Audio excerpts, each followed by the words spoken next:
Use of do in everyday conversations. දිනපතා සංවාදවල do යෙදෙන අවස්ථා. Welcome to Jayatissa Athaudahetti YouTube channel. Hello and I welcome you all to my YouTube channel. අයිබෝවන් මම ඔබ සැම මගේ YouTube channel එකට සාදරයෙන් පිළිගන්නවා. ඔන්න අද දවසේදී මම ඔබට තවත් විශේෂ පාඩමක් අරගෙන ආවා. අද පාඩම ඉදිරිපත් කරන්න මම මගේ ශිෂ්‍යාවක් වන සඳුට බාර දෙනවා. හොඳයි. ඉතින් අපි මුලින්ම සවන් දෙමු ඇය කරන විස්තරයට. Use of do in everyday conversations. දිනපතා සංවාදවල do යෙදෙන අවස්ථා. සරල වර්තමාන කාල බහුවචන කර්තෘපද සමග ප්‍රශ්න ගොඩනැගීමේදී අපි do කියන වචනය පාවිච්චි කරනවා. මෙහිදී ප්‍රශ්නාකාර දෙකක් තියෙනවා. එකක් තමයි yes no questions. එහිදී අපි ප්‍රශ්නයට උත්තර දෙන්නේ yes or no. ඔව් හෝ නැහැ. අනිත් ප්‍රශ්න වර්ගය information questions. information questions වලදී අපි පිළිතුරක් විදිහට යම් තොරතුරක් ලබා දෙනවා. අපි බලමු උදාහරණ කිහිපයක්. Do you go to school? ඔයා ඉස්කෝලේ යනවද? Where do you go? ඔයා කොහෙද යන්නේ? දැන් අපි බලමු තවත් උදාහරණ කිහිපයක්. Use of do in everyday conversation. දිනපතා සංවාදවල do යෙදීම. පහත දැක්වෙන විවිධ ප්‍රකාශයන් සහ ඒ සම්බන්ධයෙන් අහන ප්‍රශ්න තුලින් ඔබට මේ වචනය වාක්‍යවල යෙදෙන ආකාරය ඉගෙන ගන්න පුළුවන්. Statement. ප්‍රකාශනය. Many friends come to my house on Sundays. දැන් මෙතෙන්දී අපි ගන්නවා මුලින්ම ස්ටේට්මන්ට් එකක්. ප්‍රකාශනයක්. මේ බලන්න මේ ප්‍රකාශනය. Many friends come to my house on Sundays. Many friends come to my house on Sundays. Many friends come to my house on Sundays. යාළුවෝ ගොඩක් දෙනෙක් ඉරිදා දවස්වල මගේ නිවසට එනවා. Many friends come to my house on Sundays. ඉරිදා දවස්වලට මගේ ගෙදරට එනවා යාළුවෝ ගොඩක්. Many friends come to my house on Sundays.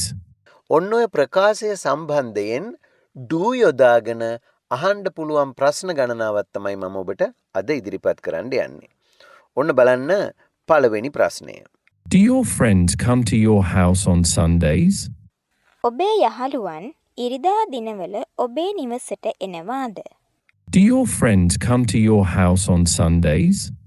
ඔබේ යහළුවන් ඉරිදා දිනවල ඔබේ නිවසට එනවද? Do your friends come to your house on Sundays? දිනවද ඇහුවාමනේ කියන්නේ එනවා කියලා. ඒතර ඒක ප්‍රශ්නයක් අහනවා.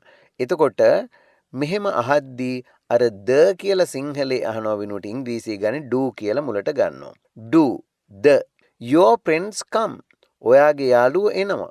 දැන් your friends come කියන්නේ ඔයාගේ යාළුවෝ එනවා. සිංහලේ නම් එහෙම කියලා අගටනේ දයන්නක් දාන්නේ. ඉංග්‍රීසියේදී මුලට do දාපුවාම එනවද කියලා හැදෙනවා. එහෙනම් මේ බලන්න your friends come ඔයාගේ යාළුවෝ එනවා. එහෙනම් ඔබ හදන්න ඔයාගේ යාළුවෝ එනවද කියලා කොහොමද දන්නේ? Do your friends come. මුලට do දාන්න ඉංග්‍රීසියේදී සිංහලේ ඔයාගේ යාළුවෝ එනවා. ඔයාගේ යාළුවෝ එනවද? ඔච්චරයි කතාව. හරිම ලේසි. එහෙනම් Do your friends come to your house on Sundays? ඔයාගේ යාළුවෝ ඉරිදා දවස්වල ඔයාගේ ගෙදරට එනවද? Do your friends come to your house on Sundays? ඒතර මේ බලන්න තව එකක්. ඉතින් අපි ඊළඟට සමහර වෙලාවට ප්‍රශ්න අහනවා කෙටියෙන්. How many friends? යහළුවන් key දෙනෙක්ද? How many friends? යාළුවෝ කී දෙනෙක්ද? යාළුවන් කී දෙනෙක්ද? How many friends? එතකොට ඒකෙදී do කතන්දර මොකුත් ඕනේ යාළුවෝ කී දෙනෙක්ද කියලා නිකන් අහන්න how many friends කියලා අහනවා. ඔන්න එතනින් එහා අපි බලමු do යෙදෙන වාක්‍ය දැන්. මේ බලන්න. Why do your friends come only on Sundays? ඔබේ යහළුවන් ඉරිදා දිනවල පමණක් එන්නේ ඇයි? Why do your friends come only on Sundays? ඔයාගේ යාළුවෝ ඉරිදා දිනවල විතරක් එන්නේ ඇයි? දැන් මෙතන තියෙන්නේ information question එකක්. මෙතන yes no කියන්න බෑ. දැන් do your friends come to your house on Sundays කිව්වොත් නම් ඔයාගේ යාළුවෝ ඉරිදා දිනවල ගෙදරට එනවද කියලා අහපුවම ඔව් කියන්න පුළුවන් එනවනම්. හැබැයි මෙතන එහෙම කියන්න බෑ.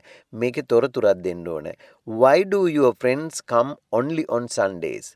ඔබේ යහළුවන් ඉරිදා දිනවල පමණක් එන්නේ ඇයි? Why do your friends come only on Sundays? එතකොට කරන්නේ අර මුලටම ප්‍රශ්න පදය දාලා ඊළඟට අර කලින් වගේ do your friends come. ඇයි ඔයාගේ යාළුවෝ එන්නේ? එතන මේ do මුලට දාපුවාම එනවා නෙමේ එන්නේ. එන්නේ ඇයි කියලා හැදෙනවා. එතකොට why do your friends come only on Sundays? ඇයි ඔයාගේ යාළුවෝ ඉරිදා දවස්වල විතරක් එන්නේ? මේ බලන්න ඊළඟ එක. Who comes to your house? ඔබේ නිවසට එන්නේ කවුරුන්ද? මේ who වලින් ප්‍රශ්නය අහද්දී do එක දාන්න අවශ්‍ය නැහැ. මොකද මේ එන කෙනා ගැන නහන්නේ.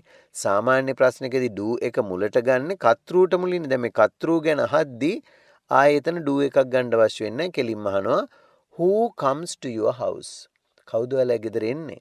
Who comes to your house? Who comes to your house? කවුද ඔයාලා ගෙදර එන්නේ? ඔබේ නිවසට එන්නේ කවුරුන්ද? හැබැයි ඊළඟ එකේදී බලන්න. Where do they come? ඔවුන් එන්නේ කොහේද? Where do they come? ඔවුන් එන්නේ කොහෙද? ඒගොල්ල කොහෙද එන්නේ? එතකොට එන්නේ අපේ ගෙදරට කියන එකනේ. Where do they come? Where do they come? Where කොහෙද? Do they come? ඔවුන් එන්නේ. අර එන්නේ කියලා හදන්නයි දේවලට මුලින් do එක දැම්මේ. ප්‍රශ්න හදද්දි එහෙම ගන්න ඕන නිසා. Where do they come? ඔවුන් එන්නේ කොහෙද? Where do they come? ඒ වගේම ඔවුන් එන්නේ කොහේ ඉඳන්ද? Where do they come from? එන්නේ කොහෙද? අපේ ගෙදර. එන්නේ කොහේ ඉඳන්ද? ඒගොල්ලන්ගේ ගෙදර ඉඳන්. අන්න ඒ වගේ. එතකොට Where do they come from? where do they come from? ඔවුන් එන්නේ කොහි සිටද? කොහේ ඉඳලාද? Where do they come from? ඊළඟට බලන්න. Who do they come with? ඔවුන් එන්නේ කා සමගද? Who do they come with? ඔවුන් එන්නේ කා සමගද? who do they come with? Who do they come with? ඒගොල්ලෝ එන්නේ කා එක්කද? who do they come with? අර with එක අගටයි යෙදෙන්නේ. Who do they come with? ඔවුන් එන්නේ කා සමගද? ඉතින් මේක අහන ක්‍රමයක් තියෙනවා පරණ ක්‍රමයක් with whom do they come කියලා. දැන් හැබැයි with whom කියන එක භාවිත වෙන්නේ නැහැ. තාමත් පරණ අය භාවිත කළාට ඒ භාෂාවල් අලුත් වෙද්දී සමහර පරණ දේවල් භාවිත වෙන්නේ නැතුව යනවා. එතකොට Who do they come with? ඊළඟ එක. How do they come? ඔවුන් එන්නේ කෙසේද? How do they come? ඔවුන් එන්නේ කෙසේද? ඔවුන් එන්නේ කොහොමද? how do they come? How do they come? ඔවුන් එන්නේ කෙසේද? When do they come? ඔවුන් එන්නේ කවදාද? When do they come? ඔවුන් එන්නේ කවදද? when do they come? when කවදද? do they come? ඔවුන් එන්නේ. When do they come? ඔවුන් එන්නේ කවදද? ඊළඟ එක බලන්න. For what purpose do they come? ඔවුන් එන්නේ කුමක් සඳහාද? For what purpose do they come? ඔවුන් එන්නේ කුමක් සඳහාද? for what purpose do they come? For what purpose do they come? ඔවුන් එන්නේ කුමක් සඳහාද? For what purpose do they come? ඊළඟ එක බලන්න. What time do they usually come? ඔවුන් සාමාන්‍යයෙන් එන්නේ කීයටද? What time do they usually come? ඔවුන් සාමාන්‍යයෙන් එන්නේ කීයටද? ඔවුන් සාමාන්‍යයෙන් එන්නේ කීයටද? What time do they usually come? What time do they usually come? ඔවුන් සාමාන්‍යයෙන් එන්නේ කීයටද? ඊළඟ එක. How often do they come? ඔවුන් එන්නේ කොපමණ කාලයකට වරක්ද? How often do they come? ඔවුන් එන්නේ කොපමණ කලකට වරක්ද? How often do they come? ඔවුන් එන්නේ කොපමණ කාලයකට වරක්ද? How often do they come? How often කොච්චර කාලයකට සැරයක්ද? Do they come? ඔවුන් එන්නේ. How often do they come? ඊළඟ එක බලන්න. How long do they stay with you? ඔවුන් ඔබ සමග කොපමණ කාලයක් නැවතී සිටිනවාද? How long do they stay with you? ඔවුන් ඔබ සමග කොපමණ කාලයක් නැවතී සිටිනවද? How long do they stay with you?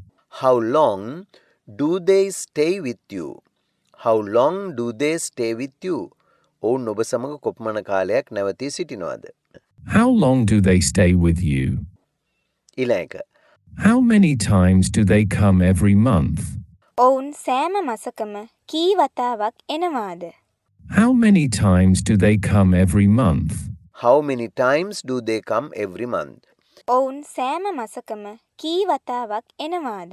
How many times do they come every month? කී වතාවක් කියලා අහන්නේ how many times. How many times do they come every month?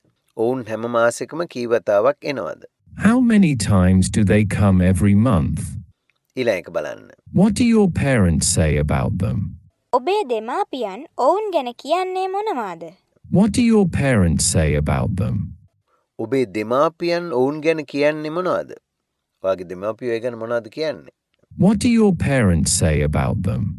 එතකොට අහනවා අපි what මොනවද? Do your parents say? ඔයාගේ දෙමාපියෝ කියන්නේ about them. ඒගොල්ල ගැන. What do your parents say about them? What do your parents say about them? ඔයාගේ දෙමාපියෝ ඔවුන් ගැන කියන්නේ කුමක්ද? එතකොට මේ විදිහට යම්කිසි ප්‍රකාශයක් අරගෙන දැන් අපේ ප්‍රකාශය තමයි many friends come to my house on Sundays කියලා කෙනෙක් කියනවා. ඉතින් ඒ ප්‍රශ්නේ ඒ ප්‍රකාශය සම්බන්ධ ප්‍රශ්න ගොඩක් ඇහිය හැකි. ඒ අහන ප්‍රශ්න 15ක් තමයි ඔබට අද කියලා දුන්නේ. ඉතින් මේ වගේ do, doesn't, did කියන වචන තුනම යෙදෙන තවත් අවස්ථා අපි ඉදිරි පාඩම් වල දිගන ගමු. ඒ හින්දා මගේ channel එකත් එක්කලා රැඳී සිටින්න. අදත් සමුගන්න මොහොතේ මම ඔබෙන් ඉල්ලා සිටිනවා. ඔබ තාමත් මගේ channel එක subscribe කරලා නැත්නම් දැම්මම subscribe කරන්න, like එකකුත් දාන්න. ඒ වගේම මේ පාඩම් ඔබේ යහළු යෙහෙලියන් සමග share කරගන්න අතරම මේ පාඩම් පිළිබඳ ඔබේ අදහස්, උදහස්, යෝජනා, ඒ වගේම චෝදනා උනත් තිබෙනවා නම් පහළ comments වල දාන්නත් අමතක කරන්න එපා. Goodbye and good luck.